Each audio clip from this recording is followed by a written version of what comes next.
ಟಾರ್ಗೆಟ್ಗೆ ಮತ್ತೊಮ್ಮೆ ಸ್ವಾಗತ. ರೇಣುಕಾಚಾರ್ಯ ಅವರೇ, ಗಾಂಧಿ ಪ್ರತಿಮೆಯ ಬಳಿ ನೀವು ಸಚಿವರು ಜೊತೆಗೆ ನಿಮ್ಮ ಕೆಲವು ಶಾಸಕರುಗಳು ನಿಮ್ಮದೊಂದು ಪಟಾಲಂ ಕುಳಿತಿತ್ತಲ್ಲ, ಮಹಾತ್ಮ ಗಾಂಧಿಗೆ ಅಗೌರವ ನೀವು ಅಲ್ಲಿ ಕೂತಿರೋದು, ಭ್ರಷ್ಟಾಚಾರದಲ್ಲಿ ಸಿಲುಕೊಂಡ್ರು ಇವರೆಲ್ಲರೂ ಕೂಡ ಭ್ರಷ್ಟಾಚಾರದ ವಿರುದ್ಧ ಆಂದೋಲನದಲ್ಲಿ ಭಾಗವಹಿಸ್ತಾ ಇದ್ದಾರೆ ಅಂದರೆ ಜನ ನಗಬೇಕು ಅಳಬೇಕು ಅನ್ನೋ ಸ್ಥಿತಿಯಲ್ಲಿದ್ರು ನಿಮ್ಮನ್ನು ನೋಡಿ. ಒಂದು ದೊಡ್ಡ ಅಪಹಾಸ್ಯ ಅಲ್ವಾ? ನಗೆಪಾಟ್ಲಿಗೆ ಭ್ರಷ್ಟಾಚಾರದಲ್ಲಿ ಪಾಲ್ದಾರಲ್ಲ ಖಂಡಿತ ಹೇಳ್ತೀವಿ. ಕಳೆದ 3 ವರ್ಷ 2 ತಿಂಗಳಿಂದ ಭಾಳ ಉತ್ತಮವಾದ ಆಡಳಿತವನ್ನು ಕೊಟ್ಟಿದ್ವಿ, ಪಾರದರ್ಶಕವಾದ ಆಡಳಿತವನ್ನು ಕೊಟ್ಟಿದ್ವಿ. ಎಲ್ಲಿ? ಈ ರಾಜ್ಯದಲ್ಲ ಅಥವಾ ಬೇರೆ ಎಲ್ಲರೂ ಕೊಟ್ಟಿದ್ದೀರಾ? ಕರ್ನಾಟಕ ರಾಜ್ಯದಲ್ಲಿ ನಾವು ಅಧಿಕಾರಕ್ಕೆ ಬಂದಮೇಲೆ ಪ್ರತಿಯೊಂದು ಸಮಾಜಕ್ಕೂ ಪ್ರತಿಯೊಬ್ಬ ವ್ಯಕ್ತಿಗೂ ಅನೇಕ ಯೋಜನೆಗಳನ್ನು ಕೊಟ್ಟಿದ್ದೀವಿ, ಸಾಮಾಜಿಕ ನ್ಯಾಯ ಕೊಟ್ಟಿದ್ದೀವಿ. ಯಾವುದೇ ಭ್ರಷ್ಟಾಚಾರ ನಾವು ಪಾಲಾಗಿಲ್ಲ. ಭ್ರಷ್ಟಾಚಾರದಲ್ಲಿ ಕಳೆದ ಏನು ಈ ದೇಶಕ್ಕೆ ಸ್ವತಂತ್ರ ಬಂದಾಗಿಂದ ಈಗ ಅಣ್ಣಾ ಹಜಾರೆ ಮತ್ತು ಭ್ರಷ್ಟಾಚಾರದ ವಿರುದ್ಧ ನಡೀತಾರೆ ಆಂದೋಲನಕ್ಕೆ ನಿಮ್ಮನ್ನು ಕರೆದವ್ರು ಯಾರು? ನಿಮ್ಮ ಬೆಂಬಲ ಕೇಳಿದವ್ರು ಯಾರು? ನೀವು ಯಾಕೆ ಕೂತ್ರಿ ಹೋಗಿ ಅಲ್ಲಿ? ನೋಡಿ, ನಮ್ಮ ಕರ್ತವ್ಯ. ಯಾಕೆ ಹೋರಾಟ ಮಾಡಬಾರ್ದು ಭ್ರಷ್ಟಾಚಾರ ವಿರುದ್ಧ? ಯಾರು ನಮ್ಮನ್ನು ಕರೆತಕ್ಕಂಥ ಅವಶ್ಯಕತೆ ಇಲ್ಲ. ನಮ್ಮ ಕರ್ತವ್ಯ ಇದೆ. ನಾವು ಈ ದೇಶದಲ್ಲಿ ಭ್ರಷ್ಟಾಚಾರದ ವಿರುದ್ಧ ಹೋರಾಡ್ತೀವಿ ಅಂದ್ರೆ ಭಾರತ ಭೂಮಿಯಲ್ಲಿ ನಾವು ಜನಿಸಿದ್ವಿ. ನಮಗೆ ಸಂಸ್ಕಾರ ಇದೆ, ಸಂಸ್ಕೃತಿ ಇದೆ. ಹೋರಾಟ ಮಾಡಬೇಕು ನಮ್ಮ ಆದ್ಯ ಕರ್ತವ್ಯ. ನಾವು ಸ್ವಯಂ ಪ್ರೇರಿತವಾಗಿ ನೇರವಾಗಿ ಯಾರು ವಿರೋಧ ಮಾಡ್ತಾ ಇದೀರಿ ನೀವು? ಭ್ರಷ್ಟಾಚಾರದ ವಿರುದ್ಧವಾಗಿ. ಸರಿ, ನೀವು ಮುಖ್ಯಮಂತ್ರಿಗಳು ವಿರುದ್ಧ ಮಾಡ್ಬೇಕು. ನೀವು ಕೇವಲ ಅಣ್ಣಾ ಹಜಾರೆ ಅಂತ ಅಲ್ಲ, ಇಲ್ಲಿ ಭ್ರಷ್ಟಾಚಾರ ವಿರುದ್ಧವಾಗಿ ನಾವು ನಮ್ಮ ಕರ್ತವ್ಯವನ್ನು ಮಾಡಿದ್ವಿ. ನಮ್ಮ ನಾಯಕರು ಯಡಿಯೂರಪ್ಪನವರು ಯಾವುದೇ ತಪ್ಪನ್ನು ಮಾಡಿಲ್ಲ. ಅಬಕಾರಿ ಸಚಿವರಾಗಿ ನಿಮ್ಮ ಮೇಲೂ ಕೂಡ ಆರೋಪ ಇದೆ.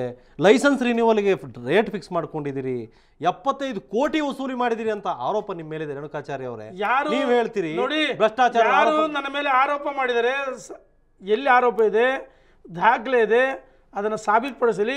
ಈ ಗಳಿಗೆಂದ್ರೆ ರಾಜೀನಾಮೆ ಕೊಟ್ಟು ನನ್ನ ಮನೆಗೆ ಹೋಗಿ. ಹಾಗಾದ್ರೆ ಇನ್ನು ಮೇಲೆ ಲಂಚ ಪಡೆದಿದ್ದಕ್ಕೆ ರಸೀದಿ ಸಿಸ್ಟಮ್ ಮಾಡಬೇಕು. ನೀವು ರಸೀದಿ ಕೊಟ್ಟರೆ ದಾಖಲೆ ಆಗುತ್ತೆ. ಯಾರು ಹೇಳಿದ್ರೆ ನಾನು 75 ಕೋಟಿ ಸ್ವೀಕಾರ ಮಾಡಿದೆ ಅಂತಂದು ತೋರಿಸಿ. ಆದಾಯ ತೆರಿಗೆ ದಾಳಿ ಮಾಡಲಿ, ನನ್ನನ್ನು ಯಾರು ಬೇಕಾದರೂ ರೈಡ್ ಮಾಡಲಿ ಮನೆಯನ್ನು. ನಾನು ಸದಾ ಸಿದ್ಧ, ಎಲ್ಲರೂ ಸಿದ್ಧವಾಗಿದ್ದೀನಿ. ಹಾಗಾದ್ರೆ ನೀವು ರೈಡ್ ಮಾಡಿ ಸಿಕ್ಕೋ ಥರ ಇಟ್ಕೊಂಡಿದ್ದೀರಾ? ನೋಡಿ, ಯಾವುದೇ ನಾನು ತಪ್ಪನ್ನು ಮಾಡಿಲ್ಲ, ಭ್ರಷ್ಟಾಚಾರ ಮಾಡಿಲ್ಲ. ನಾನು ಸಚಿವನಾಗಿ ಪ್ರಾಮಾಣಿಕವಾಗಿ ಈ ರಾಜ್ಯದ ಅಬಕಾರಿ ಸಚಿವನಿಗೆ ಅತ್ಯುತ್ತಮವಾದ ಕೆಲಸಗಳನ್ನು ಮಾಡಿದ್ದೀನಿ. ರೈಟ್, ಈ ನಾಡಿನ ಜನರಿಗೆ ಗೊತ್ತಿದೆ. ನೀವು ಅತ್ಯುತ್ತಮ ಕೆಲಸ ಮಾಡಿದ್ದೀರಿ. ಖಂಡಿತ ನನಗೆ ಹೇಳ್ತೀನಿ, ನನಗೆ ತೃಪ್ತಿ ಇದೆ. ಹಾಗಾದ್ರೆ ರಾಜ್ಯದ ಜನ ಯಾಕೆ ಹಿಂಗೆ ಅಂತಿದ್ರು ನಿಮ್ಮನ್ನ? ರೇಣುಕಾಚಾರ್ಯ ಅವರೇ, ರೇಣುಕಾಚಾರ್ಯ ಅವರು ಕಾರ್ಯಕ್ರಮದಲ್ಲಿ ಅವ್ರು ಮಾಡಿದ ಒಂದೇ ಕೆಲಸ, ಹಣ ವಸೂಲಿ ಮಾಡ್ತಾರೆ, ಯಾವ್ದಾರ ಕಾರ್ಯಕ್ರಮಕ್ಕಾದ್ರೆ ರಸ್ತೆಯಲ್ಲಿ ಡ್ಯಾನ್ಸ್ ಮಾಡ್ತಾರೆ. ಇದು ಬಿಟ್ರೆ ರೇಣುಕಾಚಾರ್ಯ ಅವ್ರಿಗೆ ಇನ್ನೇನು ಗೊತ್ತಿಲ್ಲ. ನಾನು ನನ್ನ ಕರ್ತವ್ಯವನ್ನು ಮಾಡಿದ್ದೀನಿ. ಏನು ಡ್ಯಾನ್ಸ್ ಮಾಡೋದು ನಿಮ್ಮ ಕರ್ತವ್ಯನಾ? ನೋಡಿ, ಒಂದು ನಿಮಿಷ ಹೇಳ್ತೀನಿ.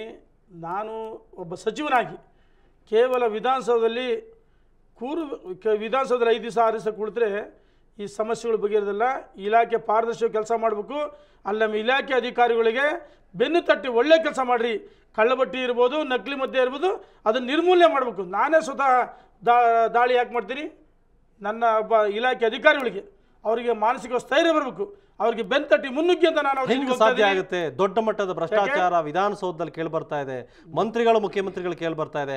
ಯಾರೋ ಸಣ್ಣ ಪುಟ್ಟ ನಗುತ್ತಾರೆ, ಕೇವಲ ಆರೋಪ ನಗುತ್ತಾರೆ ಜನ. ಆರೋಪ ಜೊತೆಗೆ ಅದು ಒಬ್ಬ ಮಂತ್ರಿ ಮಾಡೋ ಕೆಲಸ ಅಲ್ಲ.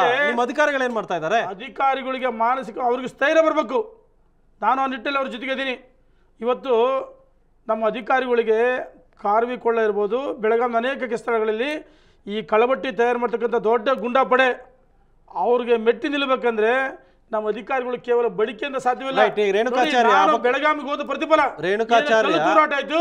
ಆ ಸಂದರ್ಭದಲ್ಲಿ ನಮ್ಮ ಅಧಿಕಾರಿಗಳಿಗೆ ಯಾವ ರೀತಿ ಎದುರಾಳಿಗಳು ದಾಳಿ ಮಾಡ್ತಾರೆ, ಅದರ ಪ್ರತಿಫಲವಾಗಿ ನಾನು ಯಡಿಯೂರಪ್ಪನವರಿಗೆ ವಿನಂತಿನ ಮಾಡಿದಾಗ ನಮ್ಮ ಈ ಇಲಾಖೆಯನ್ನು ಆಧುನೀಕರಣ ಮಾಡಬೇಕು ಅಂತೇಳಿ ಹಣವನ್ನು ಬಿಡುಗಡೆ ಮಾಡಿ ನಮ್ಮ ಇಲಾಖೆ ಅಧಿಕಾರಿಗಳಿಗೆ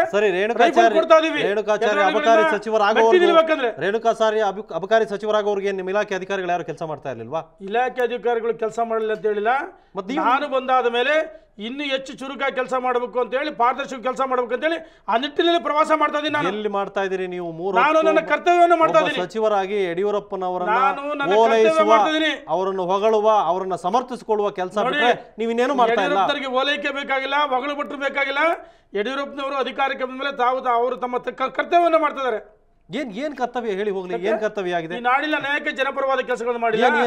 ರೈತನಿಗೆ 1 ರೂಪಾಯಿ ಸಾಲ ಕೊಟ್ಟಿಲ್ಲ. 1 ಲೀಟರ್ಗೆ 2 ರೂಪಾಯಿ, 1 ಲೀಟರ್ ಹಾಲಿಗೆ 2 ರೂಪಾಯಿ ಪ್ರೋತ್ಸಾಹನ ಕೊಡ್ಲಿಲ್ವಾ? ಭಾಗ್ಯಲಕ್ಷ್ಮಿ ಹಣವನ್ನು ಬಿಡುಗಡೆ ಮಾಡ್ಲಿಲ್ವಾ? ರೈತರಿಗೆ ಸುವರ್ಣ ಭೂಮಿ ಯೋಜನೆ 10,000 ಕೊಡ್ಲಿಲ್ವಾ?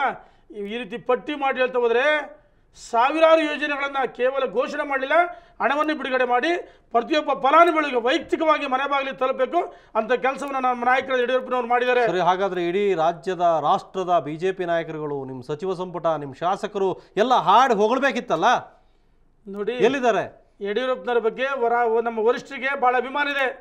ಯಡಿಯೂರಪ್ಪನವರು ಕರ್ನಾಟಕದಲ್ಲಿ ಭಾರತೀಯ ಜನತಾ ಪಾರ್ಟಿಯನ್ನ ಅದನ್ನೆಲ್ಲ ನೋಡಿದ್ವಲ್ಲ, ಅಭಿಮಾನ ಬೆಳೆಸಿದವರು. ನಿಮ್ಮ ಯಡಿಯೂರಪ್ಪನವರ ಮೇಲೆ ಪ್ರವಾಸನ ಮಾಡಿದರೆ ಅಲ್ಲ, ಎಷ್ಟು ಅಭಿಮಾನ ಇದೆ ರಾಜ್ಯದ ಜನ ಎಲ್ಲ ನೋಡಿದ್ರಲ್ಲ. ಗ್ರಾಮೀಣ ಪ್ರದೇಶಗಳಿಗೆ ಪ್ರವಾಸವನ್ನು ಮಾಡಿದರೆ ಆ ಜನರ ಸಂಕಷ್ಟಗಳನ್ನು ಆಲಿಸಿದರೆ ಅದರ ಪ್ರತಿಫಲ, ಅದರ ಧ್ವನಿಯಾಗಿ ಆಡಳಿತಕ್ಕೆ ಬಂದರು ಸನ್ಮಾನ್ಯ ಯಡಿಯೂರಪ್ಪನವರು. ಭಾರತೀಯ ಜನತಾ ಪಾರ್ಟಿ ಈ ನಾಡಿನಲ್ಲಿ ಕಳೆದ 40 ವರ್ಷಗಳಿಂದ ತಂದೆ ಆದ ರೀತಿಯಲ್ಲಿ ಹೋರಾಟವನ್ನು ಮಾಡ್ತಾ ಭ್ರಷ್ಟಾಚಾರ ವಿರುದ್ಧ ಹೋರಾಟ ಮಾಡಿ ಸಂಘಟನೆ ಮಾಡಿ ಈ ನಾಡಿನ ಜನತೆ ಆಶೀರ್ವಾದ ನಮ್ಮ ರಾಷ್ಟ್ರೀಯ ನಾಯಕರಿಗೆ ಅಪಾರವಾದ ಗೌರವ ಯಡಿಯೂರಪ್ಪನವರ ಬಗ್ಗೆ.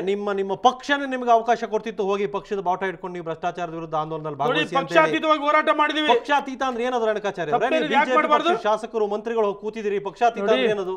ಪಕ್ಷಾತೀತವಾಗಿ ಭ್ರಷ್ಟಾಚಾರದಲ್ಲಿ ಅಂದ್ರೆ ಜೆಡಿಎಸ್ ಕಾಂಗ್ರೆಸ್ನವರೆಲ್ಲ ಬರ್ಬೇಕಲ್ಲಿ, ಅವ್ರು ಬರ್ಲಿಲ್ಲ ಅಂದ್ರೆ ಪಕ್ಷಾತೀತನ ಎಲ್ಲ ಅವ್ರು ಸೇರ್ಸ್ಕೊಂಡು ಮಾಡಿದ್ರಿ. ನಾವು ಹೋರಾಟವನ್ನು ಪ್ರಾರಂಭ ಮಾಡಿದ್ವಿ, ಬರೋದು ಬಿಡೋದು ಅವ್ರಿಗೆ ಬಿಟ್ಟಂತ ವಿಚಾರ. ಅಲ್ಲಿ ಕೂತು ಭ್ರಷ್ಟಾಚಾರದ ವಿರುದ್ಧ ಮಾತಾಡಿದ್ದು ಯಡಿಯೂರಪ್ಪನವ್ರು ಸಮರ್ಥಿಸ್ಕೊಂಡಿದ್ದು ಯಾರು? ಯಡಿಯೂರಪ್ಪನವ್ರು ಒಂದು ಕಾಲದಲ್ಲಿ ಹಿಗ್ಗಾಮುಗ್ಗ ಬೈದಿದ್ರಿ, ಯಾರು ಅವ್ರ ವಿರುದ್ಧ ಮಾತಾಡಿದ್ರಿ, ಈಗ ಅವ್ರನ್ನ ಸಮರ್ಥಿಸ್ಕೋತಾ ಇದ್ರಿ. ಭ್ರಷ್ಟಾಚಾರದ ವಿರುದ್ಧ ಆಂದೋಲನ ಅಂತೀರಿ. ನಮ್ಮ ನಾಯಕರಾದ ಯಡಿಯೂರಪ್ಪನವ್ರನ್ನ ಯಾರು ಹಿಗ್ಗಾಮುಗ್ಗ ಬೈದಿಲ್ಲ, ಅವ್ರಿಗೆ ವಿರುದ್ಧವಾಗಿ ಯಾರು ನಡೆದುಕೊಂಡಿಲ್ಲ. ನಾವು ನಮ್ಮ ಕರ್ತವ್ಯವನ್ನು, ಭ್ರಷ್ಟಾಚಾರ ವಿರುದ್ಧವಾಗಿ ಹೋರಾಟವನ್ನು, ಆಂದೋಲನವನ್ನು ಬೆಂಬಲ ಕೊಟ್ಟಿದ್ದೀವಿ. ಆ ಬೆಂಬಲ ಮುಂದುವರಿಯುತ್ತೆ ನಿಮ್ದು ಹಾಗಾದರೆ? ಖಂಡಿತ ಮುಂದುವರಿಯುತ್ತೆ, ತಪ್ಪೇನಿದೆ. ರೈಟ್ ರೇಣುಕಾಚಾರ್ಯ, ನಿಮ್ಮ ಇನ್ನಷ್ಟು ಮಾತಾಡ್ತೀನಿ. ಅದಕ್ಕೂ ಮೊದಲು ಒಂದು ಚಿಕ್ಕ ಬ್ರೇಕ್.